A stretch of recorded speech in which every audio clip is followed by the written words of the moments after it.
Buenas tardes, mi nombre es Jonathan Díaz. Estaré presentando los resultados del experimento de flujo compresible en los nozzles. La agenda se compone de el objetivo, introducción, teoría, procedimiento experimental, resultado, discusión y conclusión. El objetivo de este experimento es la caracterización del comportamiento del flujo compresible a través de los nozzles. Un nozzle o boquilla es normalmente una tubería la cual tiene un área cross-seccional variable y se puede utilizar directamente o para modificar el flujo del fluido.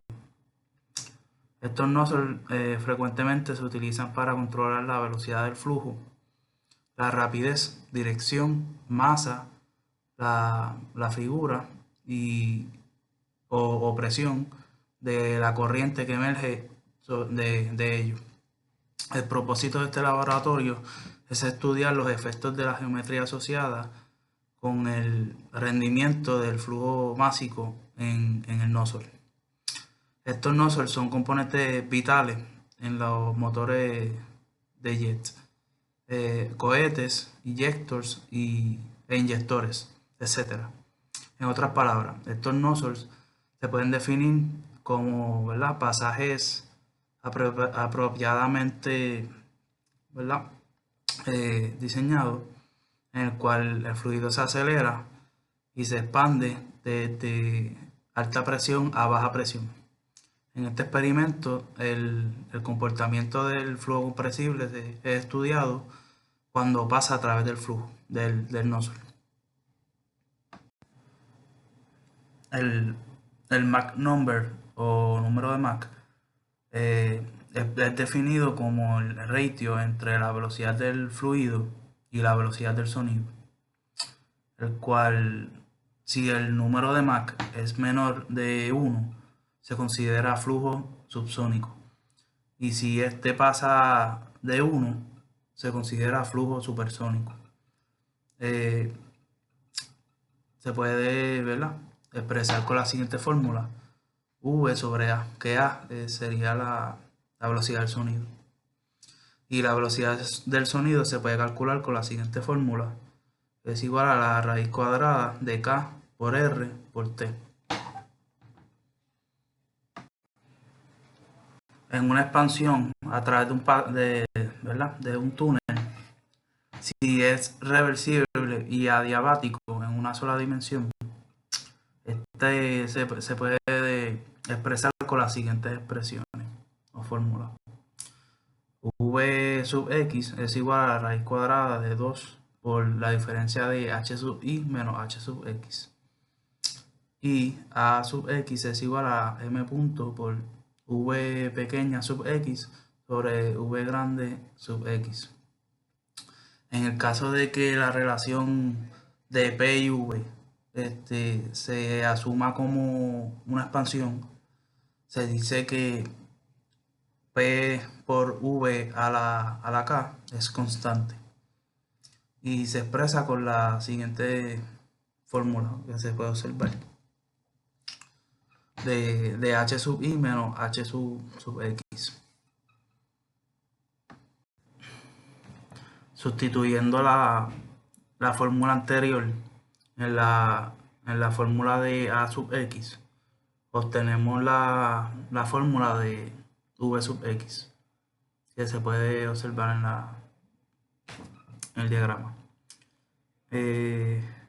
También v pequeña sub x es igual a p sub i sobre p sub x a la 1 sobre k para un proceso isentrópico.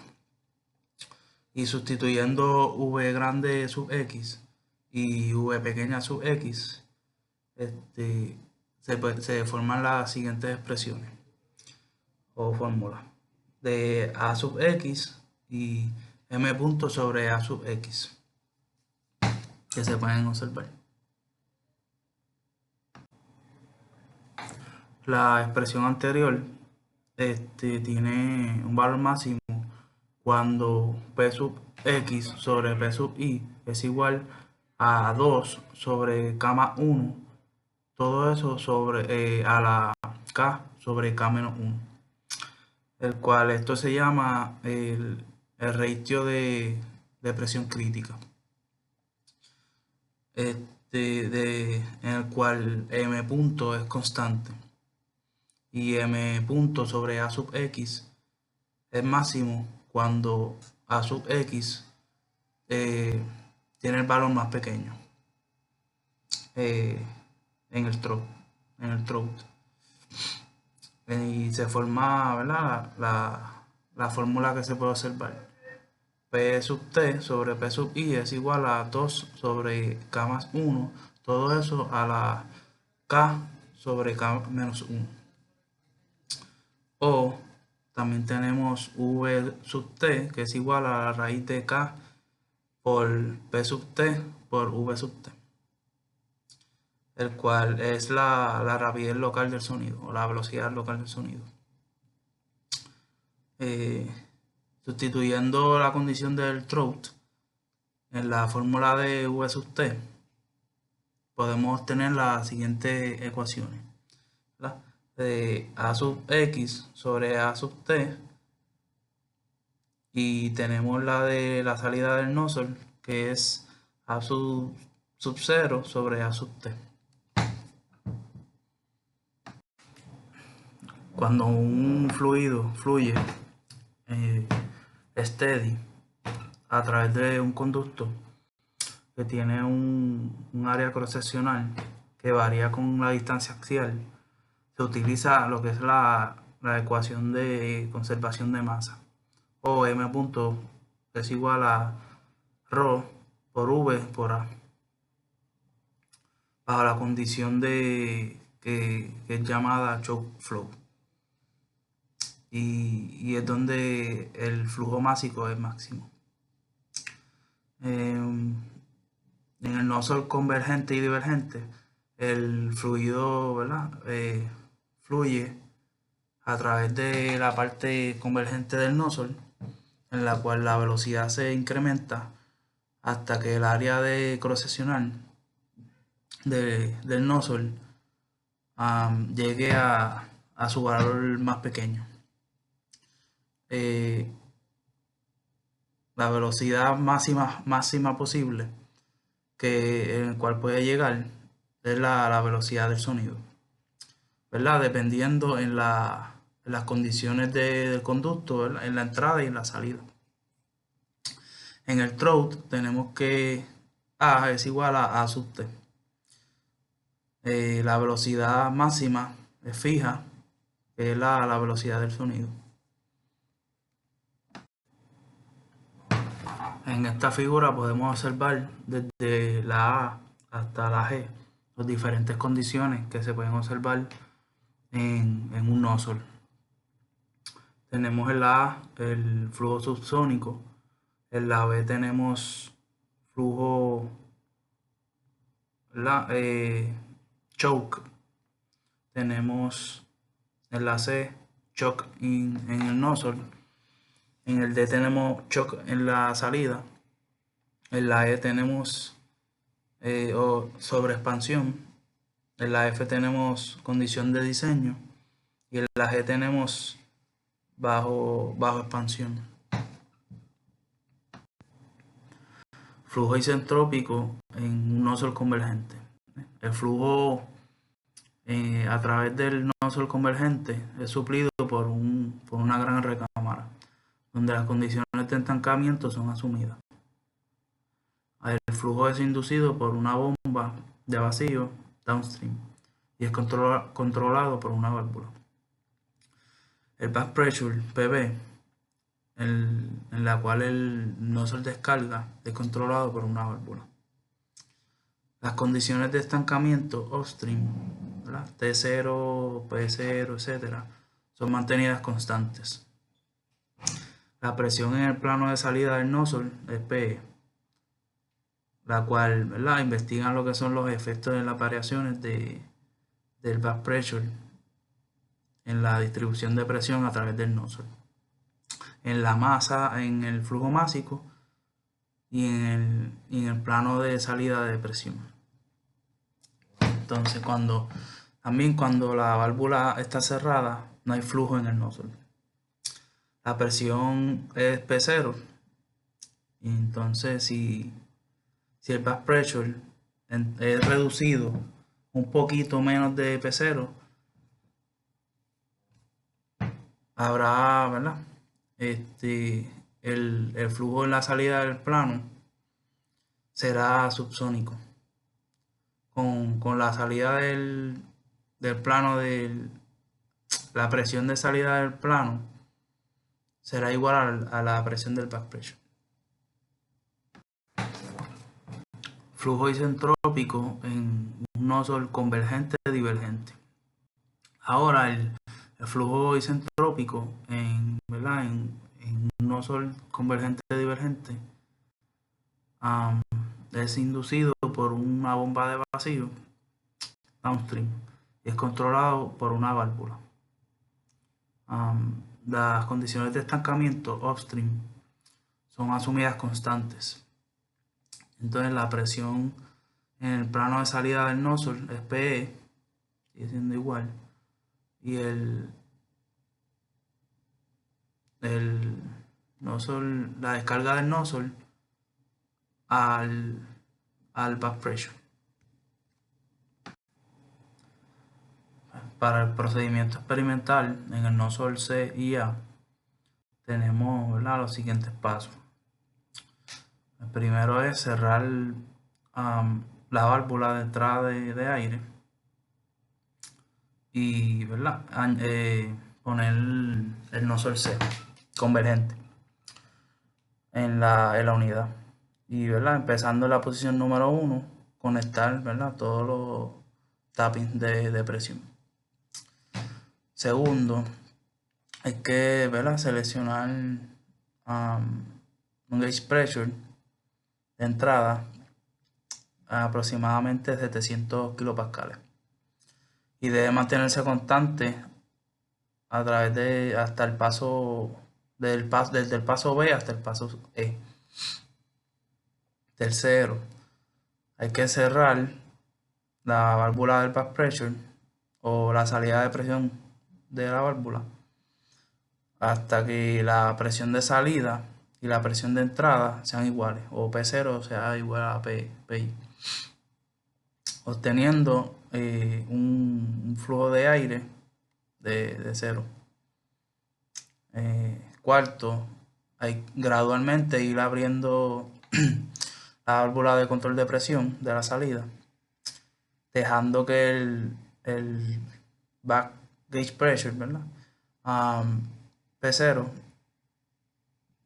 y observando que cómo el flujo de aire va aumentando. Paso 5. Cuando el flujo másico llegue al máximo, ¿verdad?, cuando pare de incrementar, hay que parar la válvula de salida. 6. Hay que, ¿verdad?, apuntar la presión PI y P0 y la lectura del rotameter MR, que está en la tabla 4.1. Ahora, en el proceso ¿verdad?, de tener la presión de entrada constante en el nozzle C, A y B, tenemos los siguientes pasos. Primero, hay que, ¿verdad?, poner el nozzle C en la unidad, cerrar la válvula de control de presión de salida. Hay que abrir la válvula de control de presión de entrada y ajustar la presión PI a 700 kilopascales. Y esta presión debe mantenerse constante desde el paso G hasta el paso J. Segundo, abrir la válvula de control de presión de salida y ajustar su presión de P0 a 50 kilopascales. 50 kilopascales menos de la presión de entrada. Tercero, completar la tabla 4.2 y, ¿verdad?, apuntar las presiones de los relojes, de los termómetros y del rotámetro, rotameter. Cuarto, progresivamente, ¿verdad?, ir ¿verdad?, bajando lo que son la presión en pasos de 100 kilopascales hasta que la presión de reloj sea cero. En este procedimiento se mantiene lo que es la presión de salida constante, ¿verdad?, utilizando el nozzle C y nozzle A. Y los siguientes pasos son, pues, el primero es con el nozzle C en la unidad, ajustar la presión de entrada a 700 kilopascales. Segundo paso, ajustar el gauge pressure de salida a 50 kilopascales y mantenerlo hasta el paso M. Tercero, completar la tabla 4.3 y apuntar todas las presiones, la lectura, y del termómetro y del rotameter. ¿Verdad? Y hay que ir bajando, ¿verdad?, las presiones de entrada en pasos de 100 kilopascales hasta que PI sea igual a 50 kilopascales. Cuarto paso, hay que cerrar la válvula de entrada y poner el nozzle A, que es convergente y divergente,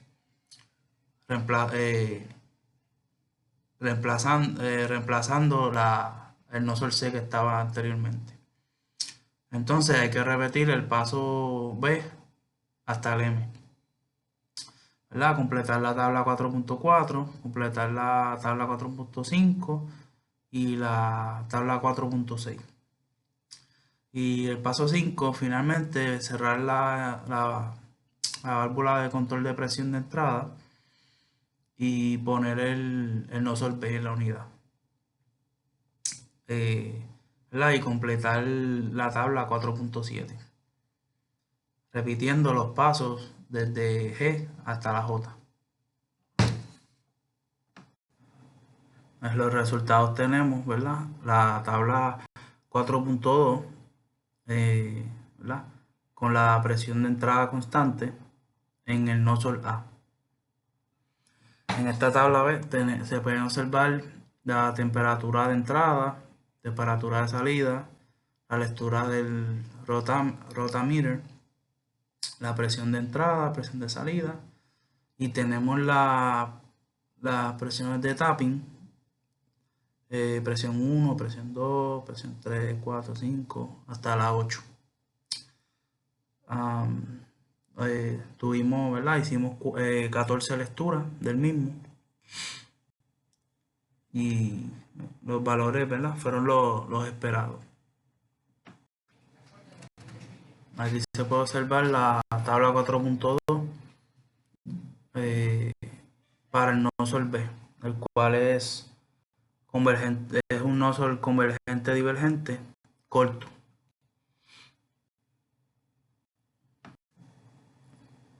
Y aquí tenemos la misma tabla 4.2 para el caso del nozzle C, el cual es un nozzle convergente.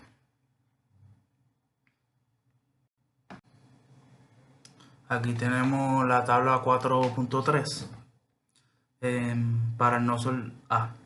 En esta tabla se mantiene la presión de salida constante, como se puede observar, que es de 50 kilopascales.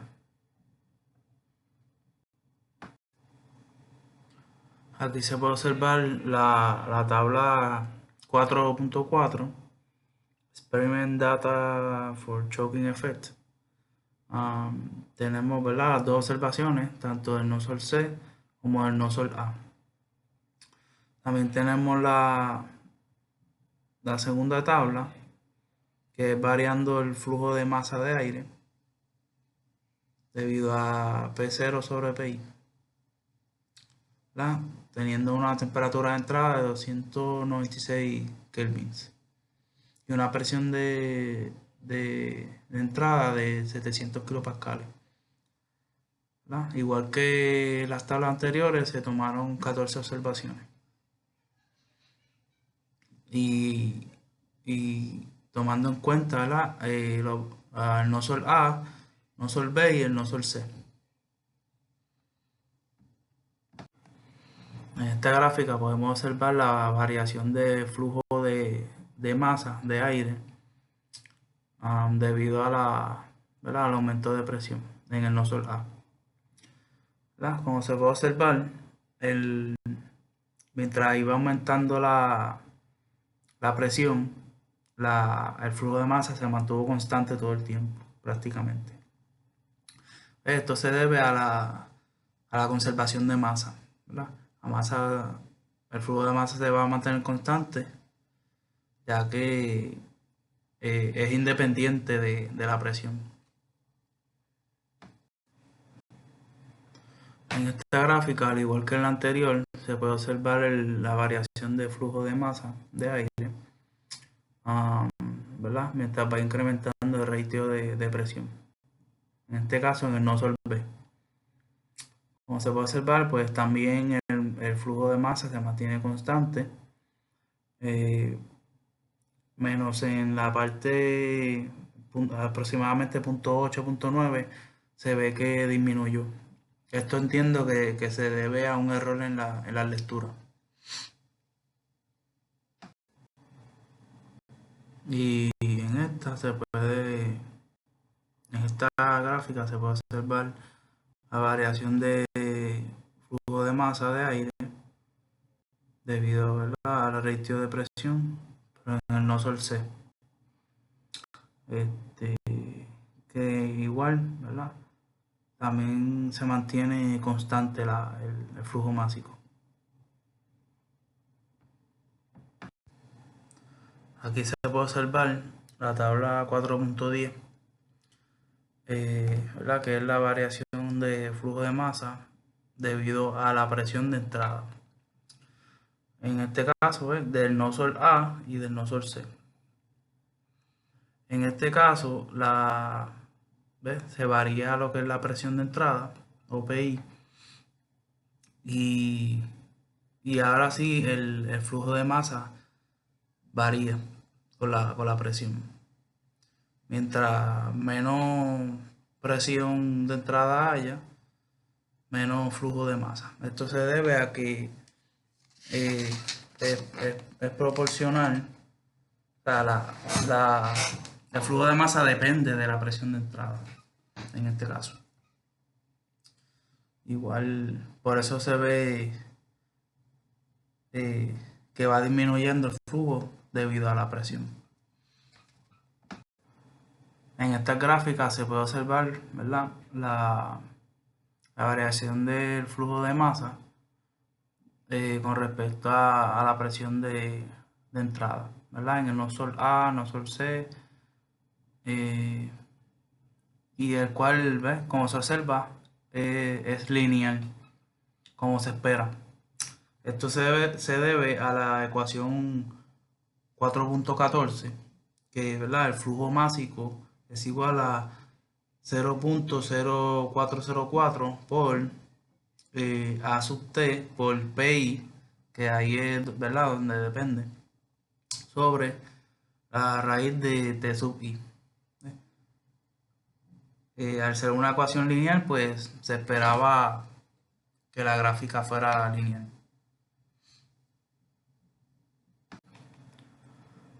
Aquí tenemos la data, la tabla 4.11, Pressure Profile Data, para el no sol A. En este caso, la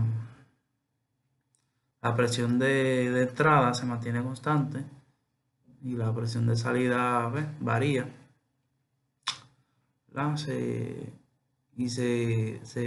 obtuvo el ratio de presión a diferentes posiciones. No se puede observar. En esta gráfica podemos observar el perfil de la curva de presión para el nozzle A, variando lo que es la posición, que está en milímetros. Y pues, se obtuvieron, ¿verdad?, las curvas de comportamiento que se esperaba en las curvas. En esta tabla pues tenemos la data del perfil de presión para el nozzle B, en el cual la temperatura de entrada, la presión de entrada se mantiene constante a 700 kilopascales. Tenemos, ¿verdad?, el ratio de presión P sub X sobre P sub Y, y a diferentes posiciones.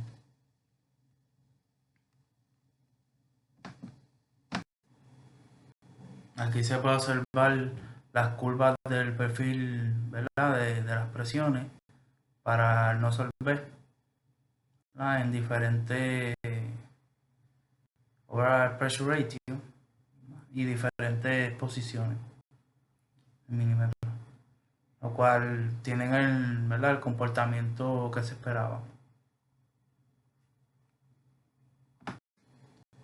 Aquí tenemos nuevamente la tabla 4.11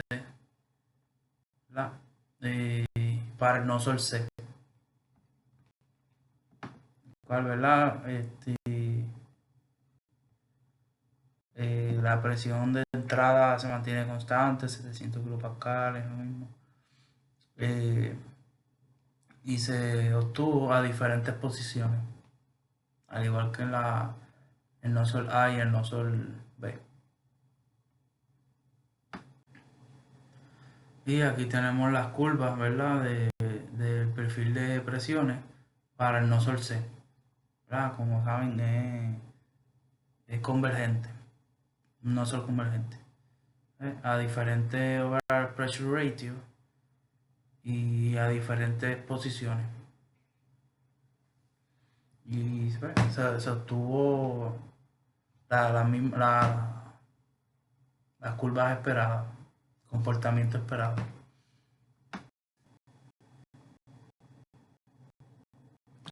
En la discusión pues podemos decir que los nozzles pueden ser clasificados en divergente, convergente, ¿verdad?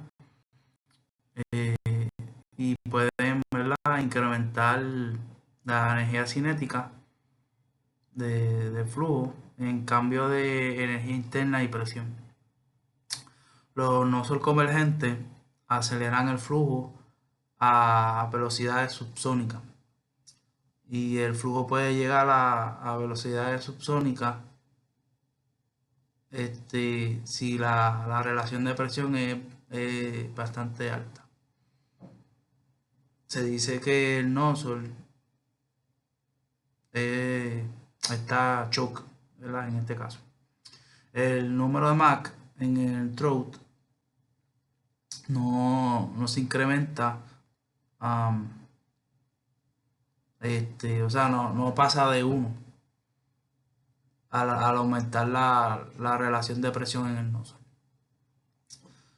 Si el flujo es subsónico en un nozzle divergente, permite, ¿verdad?, ir reduciendo el flujo, haciéndolo más lento. También si el flujo es supersónico o sónico, lo permite acelerar el flujo.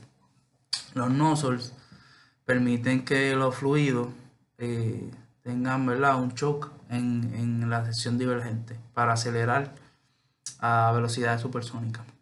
Este proceso es más eficiente que permitir a un nozzle convergente de expandirse externamente y supersónicamente.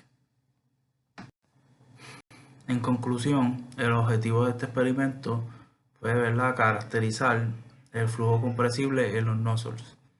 Como resultado, se observó que los nozzles convergente divergente tienen un buen efecto cuando hay una gran cantidad de flujo en el nozzle. Para presentar, ¿verdad?, diferentes presiones, el tamaño del nozzle es analizado. La relación entre las presiones, la proporción del nozzle y cómo se utilizan los flujos para, ¿verdad?, llegar al flujo deseado, también se estudiaron durante este experimento.